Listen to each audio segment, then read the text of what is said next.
j'espère que vous allez bien. Je vous retrouve aujourd'hui dans une nouvelle vidéo recette et comme vous l'avez vu en titre, on va réaliser des cookies matcha sans gluten. Si vous suivez mes vlogs, vous avez vu qu'il y a quelques temps j'ai acheté ce thé matcha chez Tang Frères. Il m'avait coûté 2,80 €, il y a 20 grammes dedans. Je l'avais goûté et il me plaisait pas trop en tant que boisson, donc je me suis dit que j'allais réaliser des cookies d'après l'idée d'une amie. Donc pour cette recette, ça tombait bien, il fallait pile 20 grammes. Je vous recommande vraiment d'utiliser un thé matcha moins cher que les thés cérémonie, etc.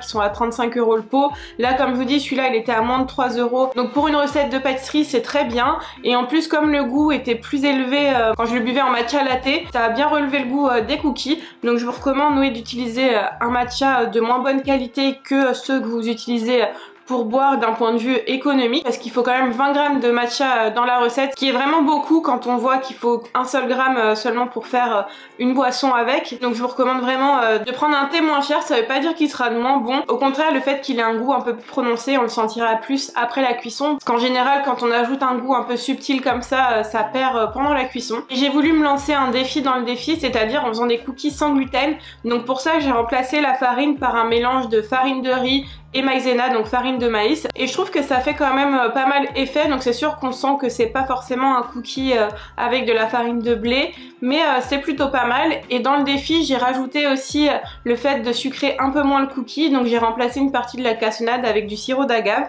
et au niveau goût ça change pas grand chose. Donc je vous laisse tout de suite avec la recette.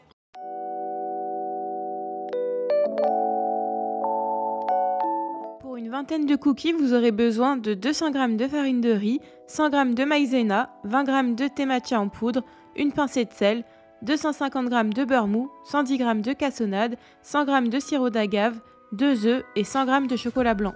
Dans un saladier ou un robot, travaillez le beurre en pommade puis ajoutez la cassonade.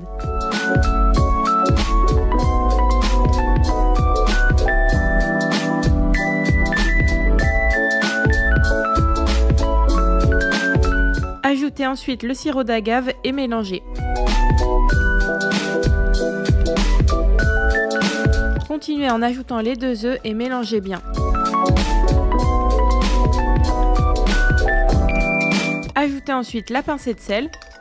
On va pouvoir passer au moment satisfaisant en ajoutant la poudre de matcha. La pâte va avoir une belle couleur verte naturellement une fois le matcha bien incorporé.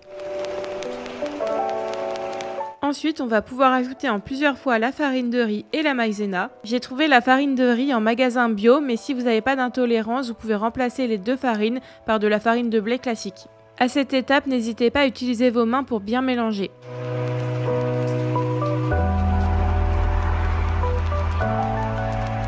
On va pouvoir terminer en ajoutant les pépites de chocolat blanc.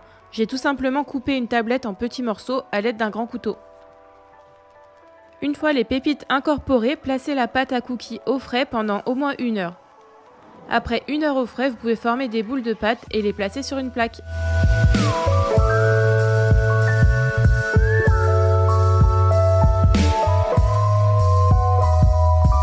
Enfourner pour 12 minutes à 180 degrés.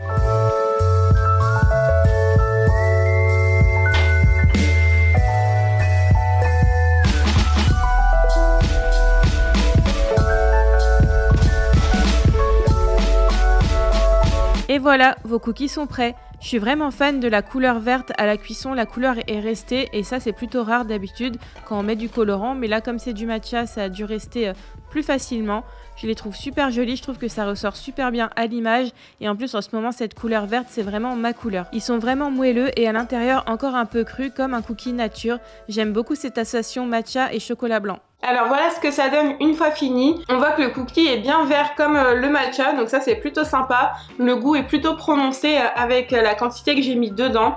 Donc si vous aimez un peu moins le goût du matcha, je pense que vous pouvez diminuer la quantité de poudre à l'intérieur. Les petites pépites de chocolat blanc, ça rajoute un peu de gourmandise au cookie. Donc franchement, je suis plutôt contente de la recette. Dites-moi en commentaire si vous allez la refaire et n'hésitez pas à partager vos réalisations sur mon compte Instagram. Je serais vraiment contente de voir que mes recettes ont servi à quelqu'un. Donc n'hésitez pas à m'envoyer ça en DM ou alors à me taguer directement sur Instagram. Je partagerai ça en story. J'espère que la vidéo vous a plu. Si c'est le cas, n'hésitez pas à la liker et à vous abonner à la chaîne. Je sors une vidéo toutes les semaines. Ça varie autour de recettes et concept food. Donc j'espère que ça vous plaît et je vous retrouve la semaine prochaine. Salut!